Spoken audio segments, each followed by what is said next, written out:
और इस पार्टी के एटमॉस्फेयर के बारे में कहा जाए तो कभी खुशी कभी गम जैसा लगता है। तो खुशी इस बात की कि जिस इंटेंशन के साथ आपने इस पाठशाला में एडमिशन लिया था वो कंप्लीट हो रहा है, और गम इस बात का कि इस कैंपस को आप अलविदा कह देंगे, लेकिन अलविदा कहकर भी हम जुदा नहीं होते। ये पाठशाला की यादें हमेशा हमारे दिल से जुड़ी होती हैं, और आज भी मुझे वो दिन याद है जिन दिनों मैं आप ही की तरह पाठशाला में पढ़ा करता था, और उस बैंक से इस मंच तक का सफर काफी मजेदार और संघर्षपूर्ण रहा है। और मैं जब कभी अपने उस गुजरे हुए अतीत के पन्नों को पलट कर पीते हुए खुशनुमा लम्हों को टटोलता हूं, पाठशाला की यादें फिर से ताजा हो जाती हैं। और उर्दू में पाठशाला को मदरसा कहते हैं, और मेरे ख्याल से ये स्कूल, ये पाठशाला, ये मदरसा मदर जैसा ही होता है, मां की तरह ही होता है। जानते हो क्यों? जानते हो कैसे? क्योंकि जिंदगी के इस दौड़ में हम चाहे कितना ही आगे क्यों ना निकल जाए, क्योंकि जिंदगी के इस दौड़ में हम चाहे कितना ही आगे क्यों ना निकल जाए, चाहे मैराथन की रेस में रफ्तार से दौड़कर अव्वल नंबर क्यों ना आ जाए, लेकिन हम अपने मां के उस हाथ को नहीं भुला सकते जिसकी उंगली थामकर हमने अपने जीवन का पहला कदम रखा था, जिसके सहारे हमने चलना सीखा था। हम अपने मां के उस हाथ को नहीं, हम जीवन में चाहे कितना ही आगे क्यों ना निकल जाए, भविष्य में डॉक्टर, टीचर या कलेक्टर जैसे ऊंचे ओहदे पर क्यों ना पहुंच जाए, लेकिन हम अपनी उस पाठशाला को नहीं भुला सकते जहां पर हमने कुछ उल्टे सीधे लकीरें खींचकर कुछ बनाने की कोशिश की थी, कुछ लिखने की कोशिश की थी, जहां से हमने ABCD सीखकर सफलता के सीढ़ियों पर चढ़ना प्रारंभ किया था, जहां से हमने अपने एजुकेशन की शुरुआत की थी। हम अपनी उस पाठशाला को नहीं भुला सकते, और वो पाठशाला की यादें हमारे दिल में मां की तरह ही हमेशा जिंदा रहती है। और ठीक उसी तरह वो पाठशाला भी अपनी कोख से निकले हुए उन होनहार विद्यार्थियों को नहीं भुला सकती जो भविष्य में खुद के साथ साथ अपनी पाठशाला का नाम भी रोशन करते हैं। और इस बैच में ऐसे कई होनहार विद्यार्थी मौजूद हैं जो भविष्य में यकीनन खुद के साथ साथ इस पाठशाला का नाम भी रोशन करेंगे। और वो होनहार विद्यार्थी कौन है, उनका मैं नाम लेने की आवश्यकता नहीं समझता, क्योंकि उन सभी होनहार विद्यार्थियों के चमकते हुए चेहरों से आप सभी लोग परिचित हैं। लेकिन आज मैं कहना चाहूंगा उन धुंधले चेहरों के बारे में जो अक्सर चंद चमकते हुए चर्चित चेहरों के चकाचौंध में कहीं गुम हो जाते हैं।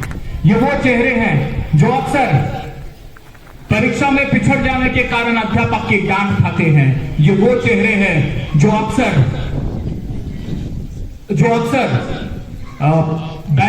कक्षा के अंतिम बेंचों पर नजर आते हैं। ये वो चेहरे हैं जो पूरी पाठशाला में बुद्धू के नाम से जाने जाते हैं। जब बात बुद्धू की चल ही रही है तो एक ऐसे ही बुद्धू की कहानी सुनाता चलूं। थॉमस नाम का एक बुद्धू हुआ करता था जो कितना बुद्धू था कि वो उसे टेक्स्ट बुक के अंदर का कुछ समझ में आता ही नहीं। जब उससे साइंस टीचर पूछता है C for what, तो वो कहता है C for cat। वो नहीं जानता कि C its atomic symbol of carbon. और एक दिन उसकी शामत आ जाती है जब मेरी तरह एक साइंस टीचर क्लास में आता है और अचानक परीक्षा लेने की घोषणा कर देता है, और समय के कमी के चलते बस एक ही सवाल दिया जाता है, राइट नोट ऑन वाटर, और ब्रैकेट में लिखने के लिए कहते हैं H2O, तो लिखता है H, TO2 और O। वो तो ये भी नहीं जानता कि केमिस्ट्री में 2 का मतलब TO2 नहीं, 2 for twice होता है। और परीक्षा आरंभ हो जाती है और वो कभी इधर देखता है, कभी उधर देखता है। वो बार बार अपने मित्रों की ओर देखता है जो सप्लीमेंट ले लेकर रफ्तार से लिख रहे होते हैं, लेकिन कि इसके कलम से एक शब्द भी नहीं निकल पाता है। और वो अपनी इस बेबसी पर खुद अपने आप को कोसता है, असमंजस के कारण अपने बाल नोचता है और बस यही सोचता है लिखूं तो आखिर क्या लिखूं, लेकिन उसे कुछ सूझता ही नहीं। अचानक उसके दिल में जज्बात उमड़ आते हैं। जज्बात मींस इमोशन, भावनाएं। अचानक उसके दिल में जज्बात उमड़ आते हैं और वो जज्बात आंसू बनकर उसकी आंखों से छलक जाते हैं और वो लिखता है अपने उन ख्यालात को, उस समय पैदा हुए कश्मोकश के उन हालात को। ख्यालात मींस थिंकिंग, थॉट्स, विचार, और हालात और कश्मोकश मीन्स दुविधा, असमंजस, हेजिटेशन, और हालात मीन्स सिचुएशन। वो लिखता है अपने उन ख्यालात को, उस समय पैदा हुए कश्मोकश के उन हालात को, और दिल में उमड़ रहे उन जज्बात को कलम के जरिए लफ्जों में समेटने की कोशिश करता है। अरे उन रोती रोती आंखों से टपकते हुए आंसुओं के बूंदों को लफ्जों में ढालने की कोशिश करता है, और वो लिखता है खुद अपनी आंखों से छलकते हुए उस पानी के संदर्भ में। When the different emotion come in a mind, actually he don't know what is a scientific meaning of water, but he write about the water. When the different emotion come in a mind, water drop come in our eyes in a form of tear. And my dear, this is a first sentence of his first poem, and because of this sentence obviously he got a 0 marks in that exam, but he become a hero in his life, and now the whole world know him as a popular and successful poet. उस शख्स के एक बुद्धू को आज भी सारी दुनिया जानती है। बहुत ही महत्वपूर्ण वाक्य है, सभी का ध्यान चाहूंगा। उस बैच के एक बुद्धू को आज सारी दुनिया एक सफल कवि के रूप में जानती है, लेकिन कोई ये नहीं जानता कि उस समय उस बैच का टॉपर कौन था। महज परीक्षा में अच्छे अंक प्राप्त कर पाना या न कर पाना ये सफलता या असफलता का प्रमाण नहीं होता। और मैं किसी व्यक्ति के व्यक्तित्व को महज चंद अंकों में नहीं आंकता, क्योंकि इन्हीं आंकड़ों के खेल ने एडिसन को अपनी पाठशाला से बेदखल कर दिया था, और उसके पाठशाला का अध्यापक उसे पाठशाला से निकालते समय उसके हाथों में एक पर्ची थमा देता है, जिसमें यह लिखा होता है कि हमारे किए गए निरंतर प्रयासों के बावजूद एडिसन परीक्षा में अपेक्षित अंक प्राप्त करने में असमर्थ रहा है।